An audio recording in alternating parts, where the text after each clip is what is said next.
Teve uma vez aí que a gente estava discutindo, um dos nossos programas, aqueles que a gente quebra pau, até quando você pergunta as horas.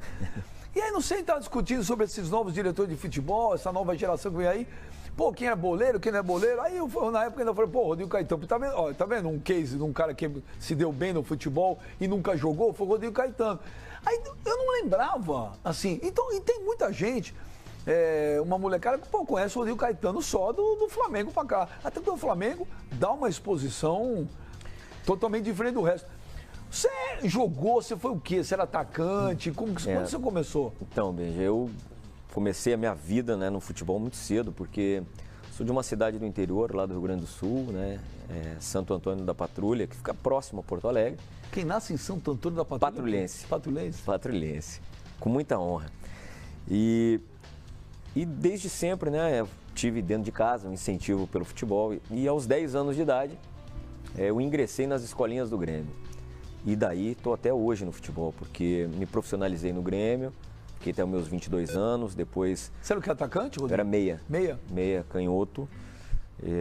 Peguei no Grêmio, assim, uma geração de bons jogadores, mas o fato é que naquela época você não tinha esse mesmo espaço, né? Os jovens passavam a ser... Desculpa, que ano que você jogou, Rodrigo? Eu joguei profissionalmente, você fala?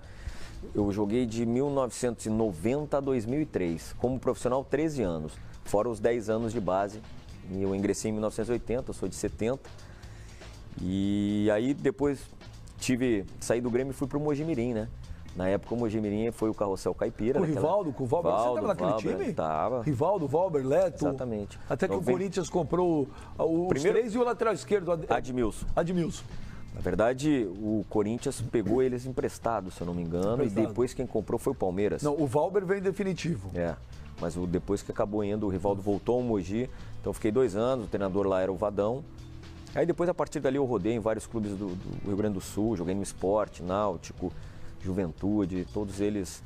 E assim, a minha carreira foi praticamente em clubes desse porte.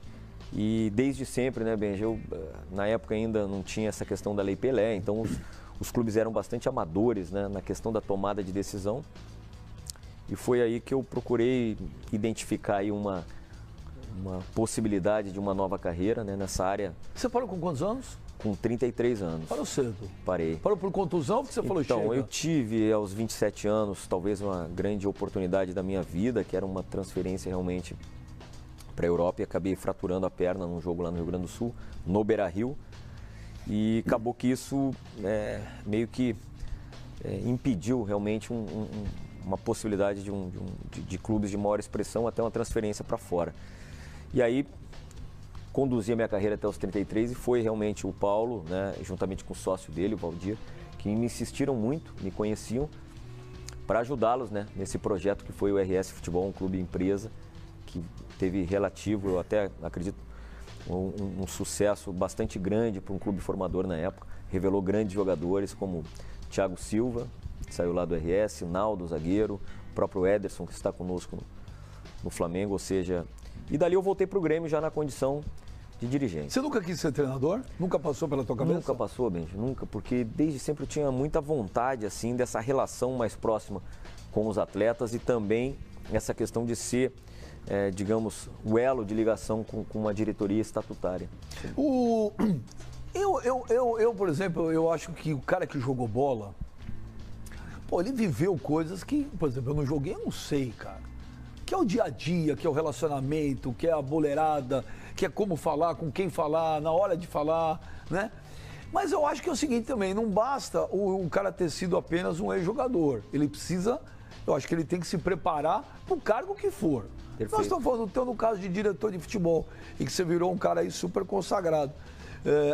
Só para deixar claro, não estou falando que o cara que não jogou não pode ser um bom diretor de futebol. Tem o Alexandre Matos, que está super bem. Não. Tem vários aí, né? Não tenha dúvida. Tem vários, né? O Vasco que trouxe o Pelaipe agora, mais um gaúcho aqui. Né? O Gustavo, que está no Santos, que é o filho do Sócrates, também não jogou. Agora, o cara que jogou não basta, o que eu estou fazendo, não basta só ter jogado. Como é que você se preparou para se tornar um diretor? O que você fez para se tornar um diretor de futebol? Então, na verdade, quando eu me retirei, né, dos gramados em 2003, prontamente eu já procurei dar sequência na minha faculdade, né? Eu sou formado em administração de empresas, tenho MBA em gestão empresarial e foi esse período no RS lá que me permitiu essa formação acadêmica. Quando eu voltei para o Grêmio, eu já estava formado e isso me facilitou bastante.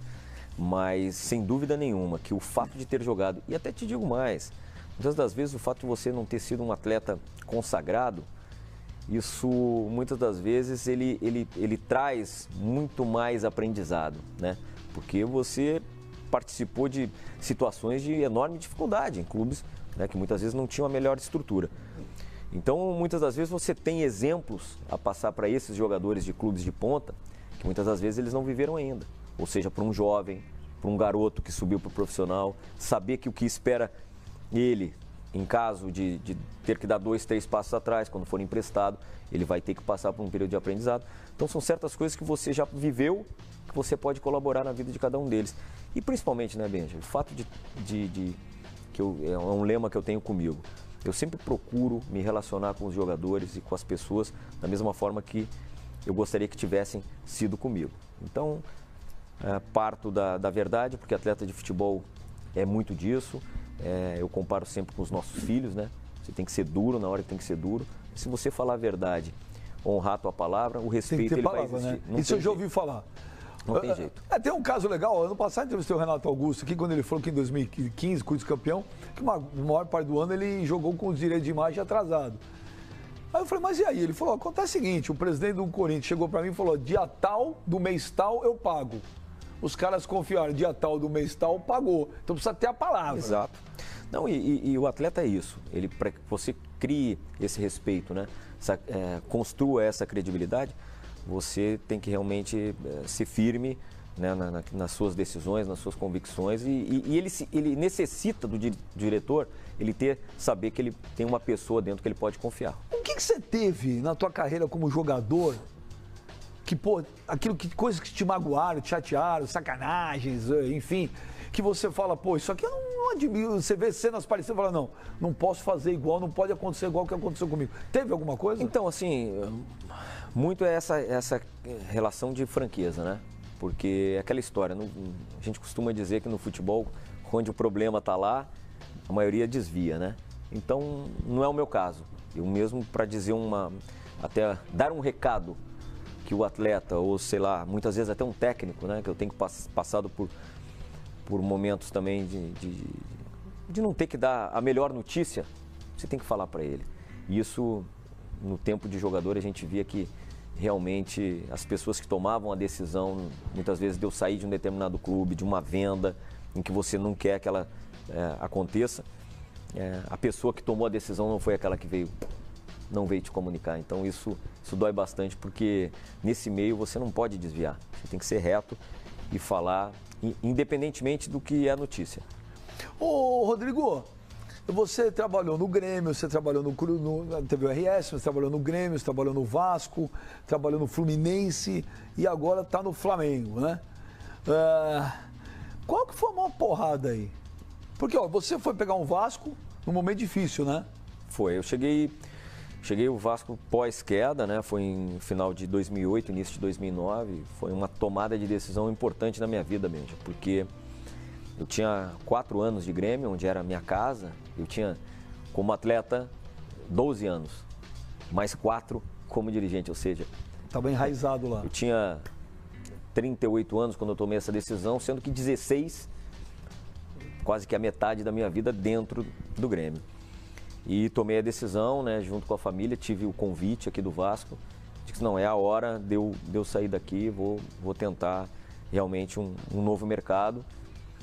E cheguei no Vasco, né, na segunda divisão. Ali foi de todos aí, sem dúvida nenhuma, um momento mais difícil. Foi? Não resta a menor dúvida. Foi o Dinamite que te trouxe, né? Sim, foi. E, assim, o estado que o Vasco se encontrava era muito difícil você remontar. O Dorival Júnior era o técnico do Vasco na época, na Série B, e ajudou muito na montagem de equipe, porque você tinha que trazer os atletas acreditando na marca, acreditando na camisa. E como é que você traz, como é que você monta um time sem grana, que acabando de voltar de uma Série B? É o quê? Credibilidade? É ter... Relacionamento, né? Que você, né? A questão que você constrói no decorrer da carreira. para que consiga convencer os atletas e os seus agentes, né, do quão é importante estar numa camisa, né, como o Vasco, foi assim no Fluminense, e é óbvio que camisa pesada, como é o caso do Flamengo, né, isso também facilita bastante. Mas é nisso, e naquele momento foi realmente atletas que chegaram aqui em meados de janeiro e acabaram recebendo o seu primeiro pagamento lá por março. Imagine só você suportar esse período todo, né? E você também sem receber. Não, eu também, mas eu digo assim, a minha responsabilidade era muito maior com aqueles que eu havia convidado, né, para virem. Então... E o que você acha que te fez chamar a atenção do Fluminense? Não, na verdade, quando terminamos 2011 no Vasco, que foi um ano realmente espetacular, né, para o clube, porque foi campeão da Copa do Brasil, foi vice-campeão brasileiro naquela disputa aí até o final com o Corinthians, chegou uma semifinal de Sul-Americana. Eu tive o convite do Fluminense, já estava encerrando o meu contrato, tanto o Dr. Celso Barros, né, na época. E realmente era um projeto que me fez entender que essa mudança ela era necessária também. 3 anos de Vasco, você tem uma hora que o ciclo se encerra. E aí a gente foi já no primeiro ano campeão estadual, campeão brasileiro, trabalhando com o Abel, que é outra figura ímpar, né? Um amigo pessoal que eu carrego até hoje. E depois desses 2 anos de Fluminense, Benja, acabou o meu contrato, final de 13. O Vasco caiu em 2013, de novo, né? E aí era o último ano do Roberto, me convidou novamente. E aí fomos assim para um projeto bastante curto, que era realmente uma dificuldade gigantesca fazer o Vasco voltar. Ao final de tudo isso, para minha alegria, né, eu tive daí o convite do Flamengo no final de 14 e estou aqui desde 2015, muito grato por tudo que o Flamengo me proporcionou, me deu condições de trabalho, ter participado, Benja, dessa mudança de cenário, de imagem do clube, de infraestrutura. Eu vou ser sincero, porque a gente tem que falar as coisas, eu sempre falo, fala na cara. Não em relação ao Rodrigo Caetano. Eu falava há 4 anos atrás, quando o Bandeira entrou, eu falei, pô, mas não tem a menor condição de tirar um gigante igual do Flamengo do jeito que está. O Flamengo estava numa situação caótica. Você chegou no Vasco, você falou numa situação caótica. O Flamengo não estava diferente, estava muito diferente. Não, o Flamengo tinha, nesse período já... A dívida era monstruosa. Não era, mas assim, já tinha iniciado aí um processo de mudança? Um processo de mudança. Foi em 2013, né, que o presidente iniciou. E já tinha também profissionalizado, né, o departamento, que era o Pelay, que chegou no início. Depois teve a continuidade ali com o Ximenes, né? Então já tinha uma sequência de trabalho. E o Flamengo talvez tenha passado, na parte financeira, já tinha se equilibrado. Não com condições de fazer grandes investimentos, não, Benja. Mas aquela situação caótica de início já não era tão grande. Mas na questão de infraestrutura, sim. Porque tem atletas que estão conosco desde 2015, quando eu aqui cheguei, que observam hoje e que têm, até muitos deles não acreditavam, assim como você, que o projeto do Ninho do Urubu fosse se concretizar, que todas as melhorias ali iam acontecer, e hoje, para nós, é motivo de muito orgulho, de satisfação, quando o presidente chega lá, quando os vice-presidentes chegam no clube, podem conviver com os atletas e dizer, viu, lá atrás, talvez você não acreditasse. E hoje isso é fato. Ô, Rodrigo, como você trabalhou você trabalhou em 3 grandes do Rio, falta o Botafogo, e você tem base para falar. O que está acontecendo com o futebol carioca? Hoje, vão xingar. Vão xingar, vou fazer o quê? Mas é a constatação de um fato. Você tem o Vasco passando um momento super complicado, né? Depois da eleição e perdendo os principais jogadores, tem problema enorme de caixa. Você tem o Botafogo, com um time hoje modesto. Também o Botafogo não dá para criar muita esperança para esse time para esse ano. A gente está vendo o Fluminense, né? Que agora, no meio da semana, os torcedores invadiram, né? E a diretoria mandando o jogador embora, véspera de final de ano, e não paga. E tá numa situação complicada. Jogou agora lá, jogou semana passada lá contra o Madureira para 448 pagantes. O que está acontecendo com o futebol carioca? Bom, primeiro, assim, exceção do Flamengo, né? A minha visão, assim, talvez que o Flamengo, por conta, né, que tem realmente mais receita, acabou se estruturando antes. Isso é fato. Por exemplo, esse passo atrás, esse cortar na carne, que iniciou ali com o presidente Bandeira lá no seu início, e que até hoje carrega um sem número de críticas, por que o torcedor deseja? O torcedor deseja o título, apenas isso, e não como chegar até ele, né? E o Flamengo fez o dever de casa de forma perfeita. Primeiro, equacionou suas dívidas, recuperou credibilidade, né? Porque hoje já você, até esses dias, teve uma brincadeira, né, do próprio Vampeta dizendo: eu ajudei o Flamengo. Ah, foi no meu programa. Foi no seu programa? Então. Que perguntar de novo aquela frase que ele tinha, eu fingia que jogava e o Flamengo fingia que pagava. Ele falou: eu ajudei. Exato. Porque todo mundo usa essa frase como referência. E é fato. Então, assim, essa imagem, ela modificou. O Flamengo hoje, quando vai ao mercado, vai podendo cumprir. Então, ou seja, não dá um passo que não vai conseguir cumprir ali na frente. E eu estou falando à distância, tá? É muito difícil você fazer qualquer tipo de diagnóstico estando distante. Mas a verdade é que esses outros grandes clubes do futebol do Rio de Janeiro estão passando por um processo semelhante ao que o Flamengo passou, só que no momento atual.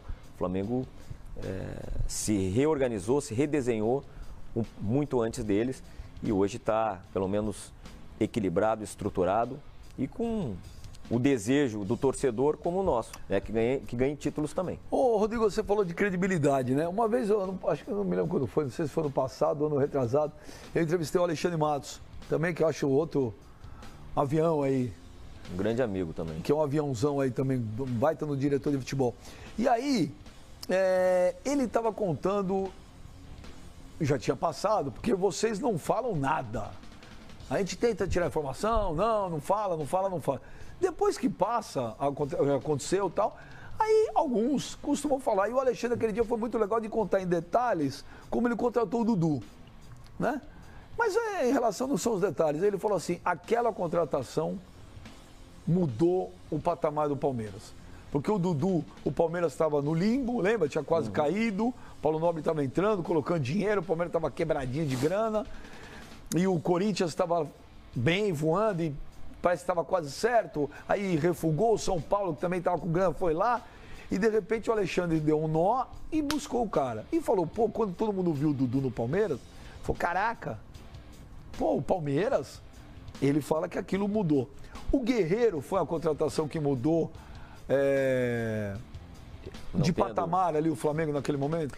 Foi essa sinalização para o mercado de uma retomada de credibilidade e principalmente de um cenário melhor, viu, Benja? Porque se você for ver, e até é legal a tua pergunta, que dá para eu esclarecer alguns tantos pontos. O Guerreiro chegou na metade do ano de 15. No ano seguinte, em 16, chegou o Diego. Claro que nesse ínterim vieram outros tantos grandes jogadores, mas eu sei que aqueles que, digamos assim, causaram maior impacto. No ano seguinte, que foi em 17, já veio o Everton Ribeiro, junto com Giovani, Diego Alves e tal. E muitas das vezes somos criticados, por que o Flamengo só contrata esses jogadores no meio de temporada? Isso também faz parte da questão nossa de orçamento, Benji, que é difícil, eu já expliquei inúmeras vezes, é difícil de entenderem. Para você repatriar um jogador desse nível, você tem que entender que lá do outro lado, no outro mercado, na outra equipe, na outra competição, em dezembro, janeiro, ele está no meio da competição. Então tudo é mais caro e tudo é mais difícil, né? O Flamengo, por querer cumprir, por querer os contratos, como se diz lá, existem para serem cumpridos, sempre viu a janela do meio do ano como uma grande oportunidade de repatriar esses atletas. Então eu te diria que naquele momento do Guerreiro ainda foi um término de contrato com o Corinthians, né? E a capacidade de convencer o Guerreiro a vir para o Flamengo, realmente ela trouxe, né, os holofotes de novo para o Flamengo, nessa sequência que tivemos de repatriar, de trazer jogadores, né, de uma trajetória já de expressão para o clube. E eu acho que aí nos colocou aí num patamar um pouco acima, sem dúvida nenhuma, ali eu acho que iniciou esse processo. Por falar em Guerreiro, Rodrigo, como é que fica a situação? O Guerreiro, o contrato dele vence no meio do ano, né? Vence no início de agosto.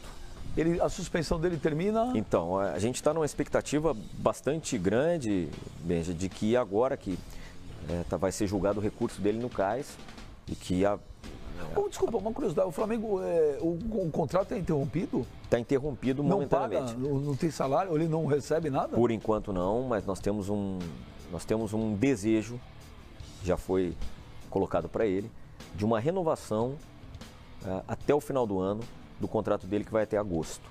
Esse é o desejo do Flamengo, já foi colocado para ele, para a família. A gente espera que isso se materialize. Você vê o quê? Quando foi? Não, na verdade isso se iniciou no mês de janeiro, né? Final de dezembro, início de janeiro.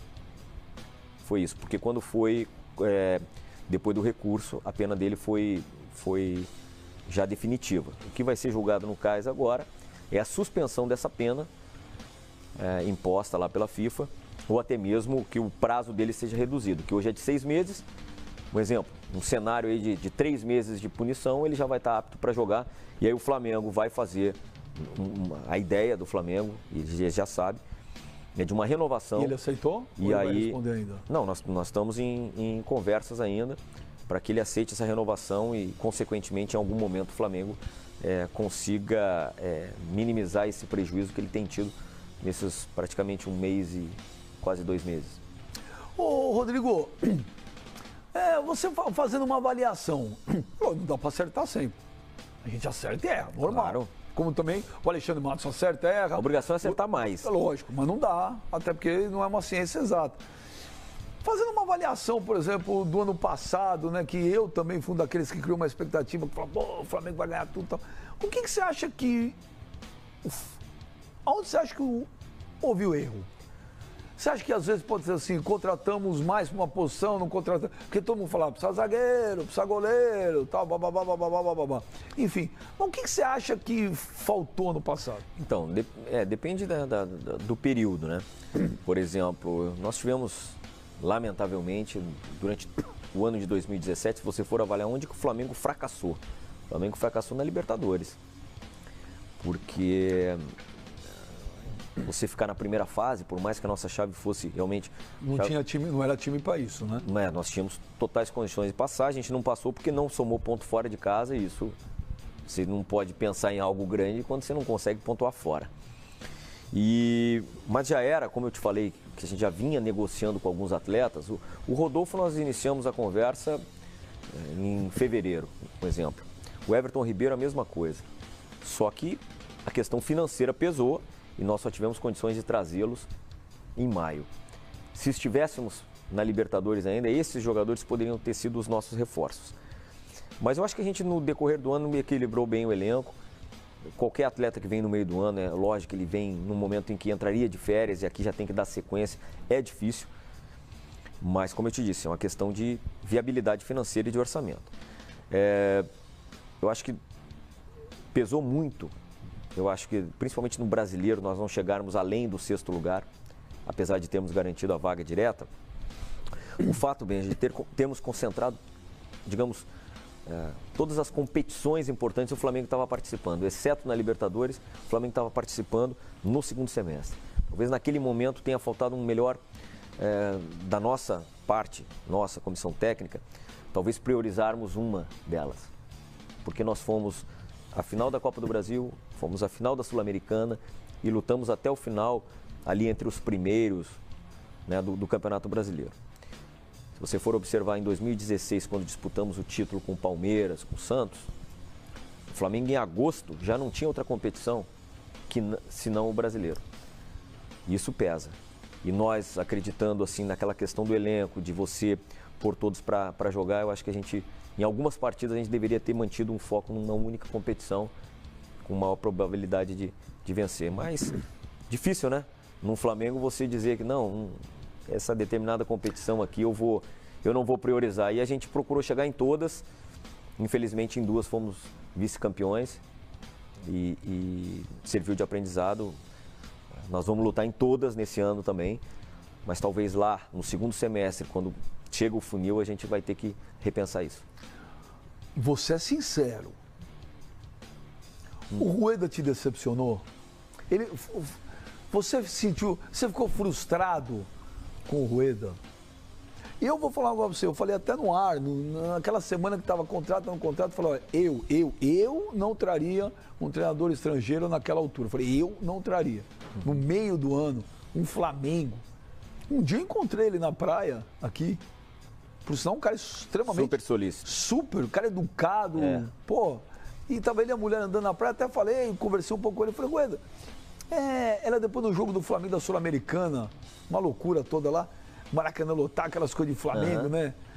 E eu falei, você tá meio surpreso com o que é o Flamengo? Você imaginava que era assim? Ele falou, assim? Não. Ele falou, eu sabia, lógico, o Flamengo é gigante, mas no dia a dia, você via que, quer dizer, isso é uma sensação minha também, ele falou, que ele não estava confortável com o negócio. A questão é a seguinte, quando nós optamos por trazê-lo, primeiro que é uma questão também de mercado, você avalia algumas opções. Nossa ideia era para levar o Zé Ricardo até o final do ano, né?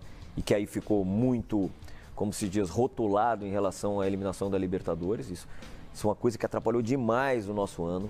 Ou seja, qualquer vitória, qualquer decisão que nós participamos já não servia mais. Porque... Desculpa, mas a pressão da mídia e da torcida do Flamengo exerce alguma força numa... Não, ela é diferente. Ela é diferente, tudo é potencializado, não tem a menor dúvida. Mas, por exemplo, você liga lá na televisão, os caras, tem que mandar embora, aí a torcida, o seu Flamengo é brincadeira. Se fosse em qualquer outra, talvez, em outra situação que não liderada pelo presidente, nós fomos eliminados da Libertadores e o Zé, infelizmente, ficou numa situação insustentável 4 meses depois, quer dizer, se fosse em qualquer outro clube ou em qualquer outra situação que não fosse com o presidente, certamente aquele fato de não ter classificado para a Libertadores decretaria o fim de um trabalho e não foi.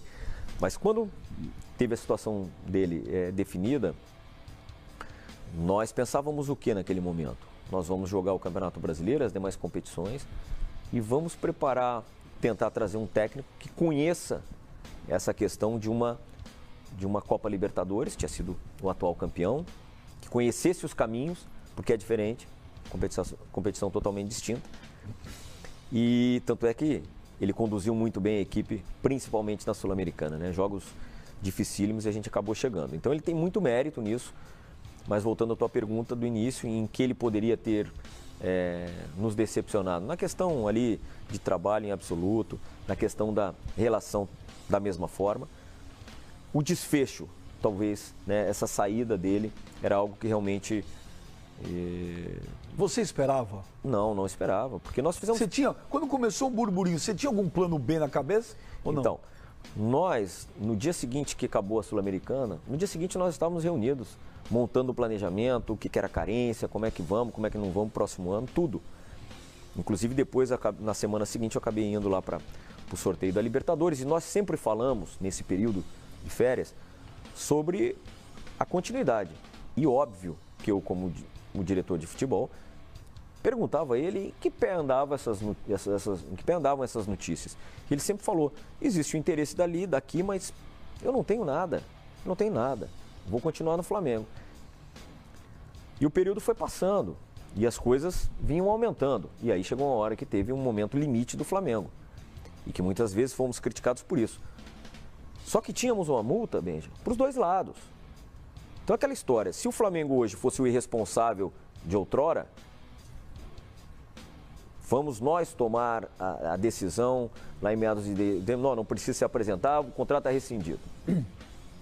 A multa era dobrada, né? Porque foi o que deixou de entrar e o que nós tínhamos que pagar. E nós temos que ter muita responsabilidade nos contratos. E foi daí que quando ele retornou, e só para que todos saibam, ele só assinou a rescisão conosco e o contrato com a seleção do Chile no dia 13, se não me falha a memória. Dia? Se eu não me engano, na segunda-feira, no dia da apresentação.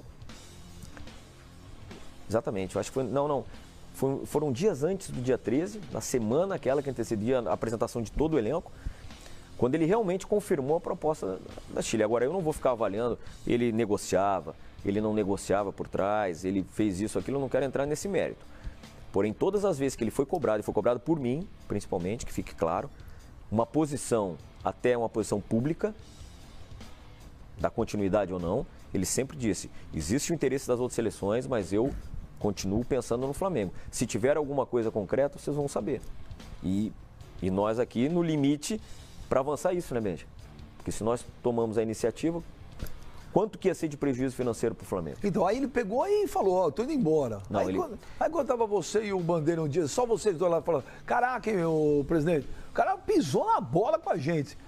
Você ficou de raiva com ele ou não? Óbvio que não foi digamos assim, a melhor atitude dele. Por quê? Porque se isso acontecer, ele poderia ter nos prevenido antes. A verdade é essa. Que o ano já... Até porque, Benja, por uma questão ética, como que eu ia em outro técnico? Como que nós íamos fazer outro convite, se nós tínhamos técnico? Primeiro, dos dois lados. A ética de quem convida e a ética de quem é convidado, né? Qualquer treinador aí vai dizer, não, vocês têm técnico. O dia que vocês definirem, a gente conversa. Então, foi nesse sentido, foi ruim. Particularmente, o mês de dezembro para nós foi péssimo, né? Por conta dessa indefinição. E nós sempre... meio que jogados, né, assim, na situação de não poder tomar iniciativa, justamente por conta da responsabilidade que a gente tem financeira também e contratual com ele. Pô, mas ele estava com você e com o presidente planejando 2018? Sim. Olha, vamos contratar esse, libera ele, enfim. Tava, quer dizer... Inclusive, sejamos justos, né, o Marlos Moreno foi ele que, inclusive, ligou, porque o Manchester City tem uma situação bastante peculiar, né? Quando eles contratam esses atletas, eles estudam muito, né? Onde que vai ser o destino, onde que ele pode evoluir, onde que não. E o Marlos veio para o Flamengo muito por conta que o técnico seria o Rueda. E no momento que ele saiu, nós tivemos que ainda confirmar que mesmo assim havia um interesse, que mesmo assim tínhamos um projeto, uma expectativa para o Marlos aqui. Ou seja, muitos detalhes aí que atrapalharam. Ele se assustou com o Flamengo? E uma das coisas que ele disse, depois já de tudo sacramentado, foi o fato, né, dessa pressão, desse investimento no número de jogos, né, que ele não tinha, que ele fez a opção realmente de ir para uma seleção, de fazer um planejamento de um futuro aí de 4 anos, mudar bastante a chave. E acho que Rodrigo, o Flamengo assustou ele? A grandeza, a repercussão, a pressão. O cara que você sabe como é que é. Você consegue, por exemplo, você vai no cinema, quando você vai no cinema aqui, até porque onde você vai só tem rubro-negro aqui. Você consegue passar um dia e falar, Rodrigo, pô, precisa contratar zagueiro. Rodrigo, pô, vai vender o Viseu. Pô, Rodrigo. E normalmente, né, a abordagem no meu caso, ela nunca é das melhores, né, infelizmente, né, mas... Porque você já passou algum perreio na rua? Não, que as pessoas te ofendem às vezes? Existem situações sim, porque eu costumo dizer que a gente trabalha, se expõe, assume responsabilidades, né? Mas quando dá certo, o êxito ele é compartilhado. E deve ser. Mas quando algo não sai como planejado, algo não sai, isso aí já tem direcionamento. Ô, Rodrigo... Mas o Rueda, assim, só para comentar, ele é óbvio que ele não tinha a noção, talvez, do Flamengo e do futebol brasileiro. É isso. Nós estamos num país continental, jogos, quarta, domingo, várias competições, quer dizer, natural que ele tenha. Eu lembro como se fosse hoje. Falei até no programa, eu estava na praia, encontrei, falei, você... Ele falou, não. Ele fez uma cara, não. Eu falei, gente, o cara não é assustado. Não é assustado também não impressionado com a situação. Pejorativo. Mas ele estava, cara, é uma coisa maluca isso aqui, né? É uma coisa maluca, o cara não pode ir no jantar, o cara não pode ir na praia. E a necessidade de ganhar todos os dias, né? E um jogo atrás do outro. E ele pegou, aí corroborando com o que eu estava te falando, ele pegou o segundo semestre do Flamengo. Segundo semestre do Flamengo, nós tivemos 3 competições simultâneas, Benja. Nós tivemos a Copa do Brasil, fizemos a final. Nós tivemos a Sul-Americana, fomos até o dia 13, final. Campeonato Brasileiro, buscando ali as primeiras colocações. Ou seja, você imagina você planejar tudo isso. E tinham meses, cara. Teve semanas ali que em 10 dias nós jogamos as 3 competições. A porrada é forte. Então... Aí deixa eu te falar, aí o Rueda foi embora, e você é brother, que nem você falou agora, do Abelão. Eu tinha uma informação, vou perguntar pra você. O Carpegiani não era para ser o treinador a princípio, era?